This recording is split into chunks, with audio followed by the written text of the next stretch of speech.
जब महाभारत में कौरव और पांडवों के मध्य युद्ध हुआ था,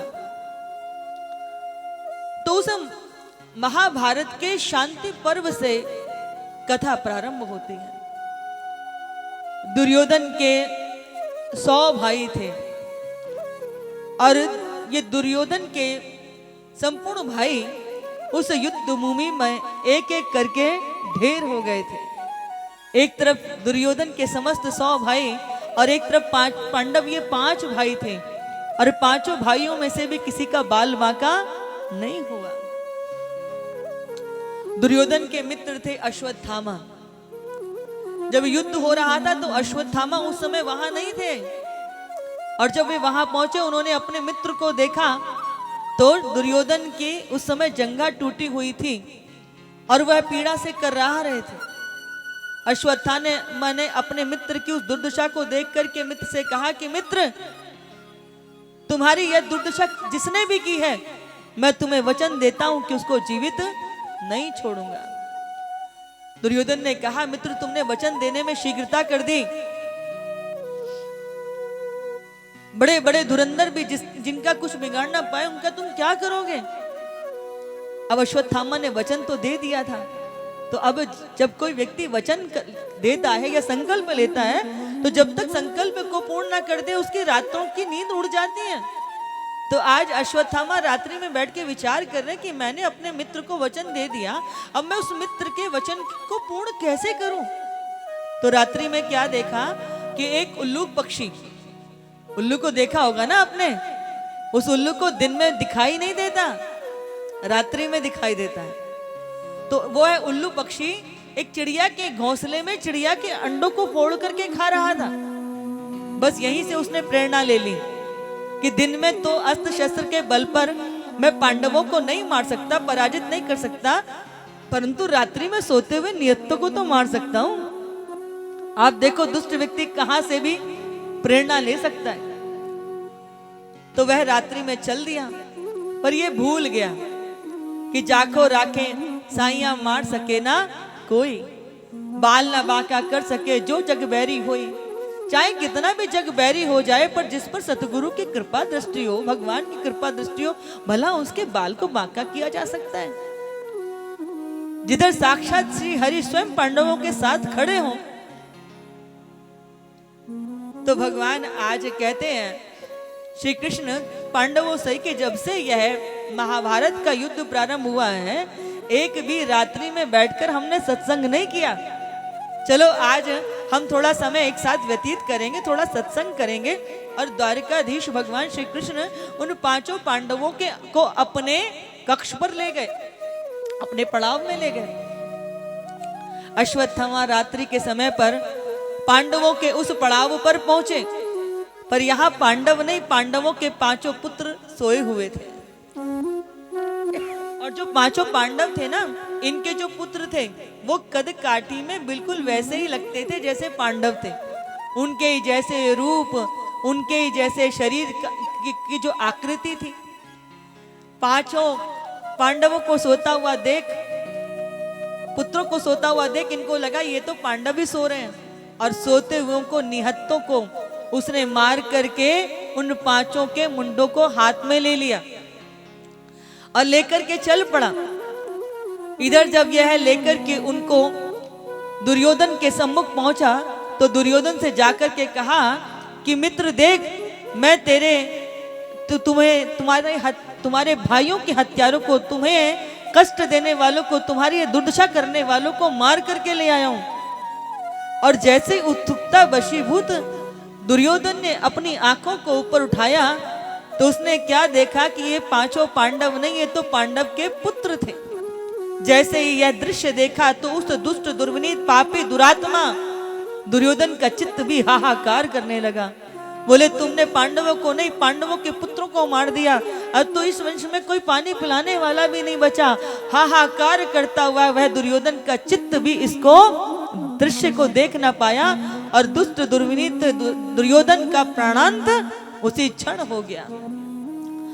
अब इधर द्रौपदी अपने पुत्रों को जगाने के लिए जब गई, तो वो क्या देखती हैं कि उनके एक नहीं, दो नहीं, 5 पुत्र मृत पड़े हुए थे। द्रौपदी का चित्त यह देख करके हाहाकार करने लगा, केश धरती पर पटक करके छाती पीट पीट करके रोदन करने लगी। और जब द्रौपदी का वह कातर स्वर जब आकाश में गूंजा तो मानो चहु और ऐसा कारुण्य दृश्य प्रस्तुत हो गया। 5 पांडव दौड़ते हुए आए, द्रौपदी सुबह सुबह क्यों यह रो करके मनुष्य फैला रही हो? लेकिन जैसे ही भीतर कक्ष में गए तो देखा कि 5 पुत्र मृत पड़े हुए हैं। जिसने भी यह दृश्य देखा उसका हृदय दहल गया।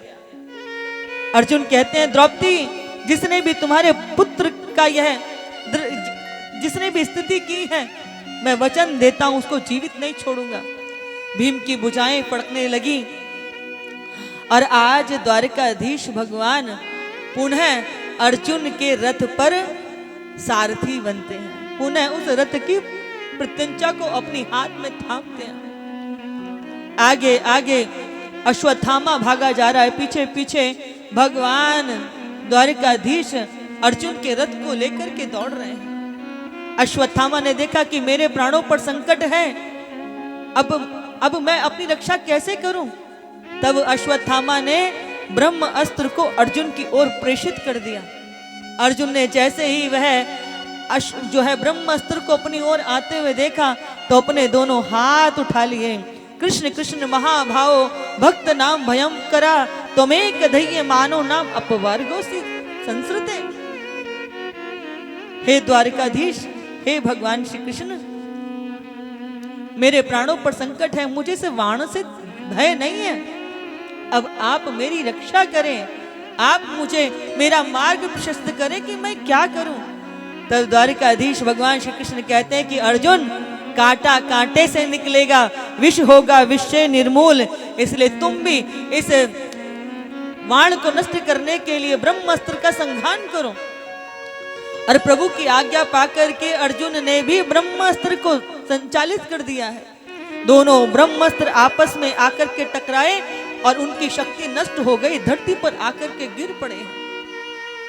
अर्जुन ने अश्वत्थामा के केश पकड़ करके उस रथ के साथ बांध करके उसको खींच करके लेकर के आए और द्रौपदी के चरणों में लाकर के पटक दिया। द्रौपदी देख, मैं तेरे पुत्रों के हत्यारे को तेरे सम्मुख लाकर के पटक दिया है, अब तू बता तू क्या चाहती है? अगर कहे तो मैं इसके टुकड़े टुकड़े कर दूं, तू यदि कहे तो मैं जीवित इसे सिंह के सम्मुख फेंक दूं, यदि तू कहे तो मैं इसे जीवित ही भूमि में गाड़ दूं, बता द्रौपदी मैं क्या करूं?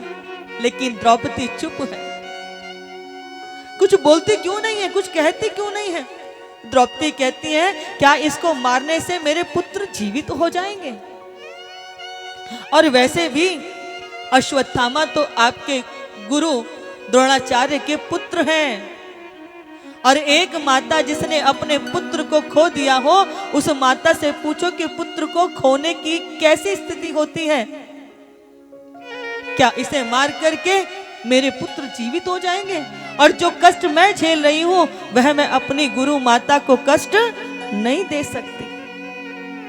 और वैसे भी आप क्यों भूलते हो कि जिन द्रोणाचार्य ने धनुर के बड़े बड़े रहस्य आपके सामने उद्घाटित कर दिए हों, आप उनके पुत्र को मार सकोगे? अर्जुन ने को लगा कि द्रौपदी से यह कार्य नहीं होगा, और भीम को लगा कि लगता है कि द्रौपदी की बातों का असर अर्जुन के ऊपर हो गया है, या ये कार्य नहीं कर पाएगा, अब तो मुझे कुछ करना पड़ेगा।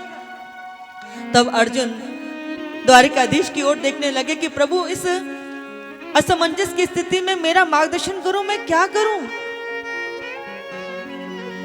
तब भगवान द्वारिकाधीश कहते हैं कि ब्रह्मा बंधुर न हंतव्यम आतताई बदारहणा मई वो मैं मापनातम परिपय्य अनुशासनम। ब्राह्मण कैसा भी क्यों ना हो, ब्राह्मण का वध नहीं किया जाता, परंतु आतताई को दंड देना अवश्य, आतताई को छोड़ा नहीं जाता। भीम तो बोले कि ये तो बड़ी विचित्र स्थिति बन गई, एक तरफ कहते हो कि ब्राह्मण का वध नहीं किया जाता और दूसरी तरफ कहते हो कि आतताई को जीवित नहीं छोड़ा जाता। पर अर्जुन समझ गए कि प्रभु कहना क्या चाहते हैं। जो अश्वत्थामा थे ना, उनके बचपन से ही, जन्म से ही माथे पर मणि लगी हुई थी। और कहते हैं किसी ब्राह्मण का धन छीन लेना, उसके केश मुंडित कर देना और भरे समाज के सामने धक्का मार के, यानी कि उसका निरादर करके उसको निकाल देना, यही ब्राह्मण का वध होता है। अर्जुन अपने प्रभु की बात को समझ गए कि ब्राह्मण का वध नहीं होता, लेकिन आतताई को जीवित नहीं छोड़ना है। इसीलिए उन्होंने खड़ाक से जो है अश्वत्थामा के धन को, मणि को छीन लिया, केश मुंडित करके, और सबके सम्मुख उनको निकाल दिया था। यही उनका वध था।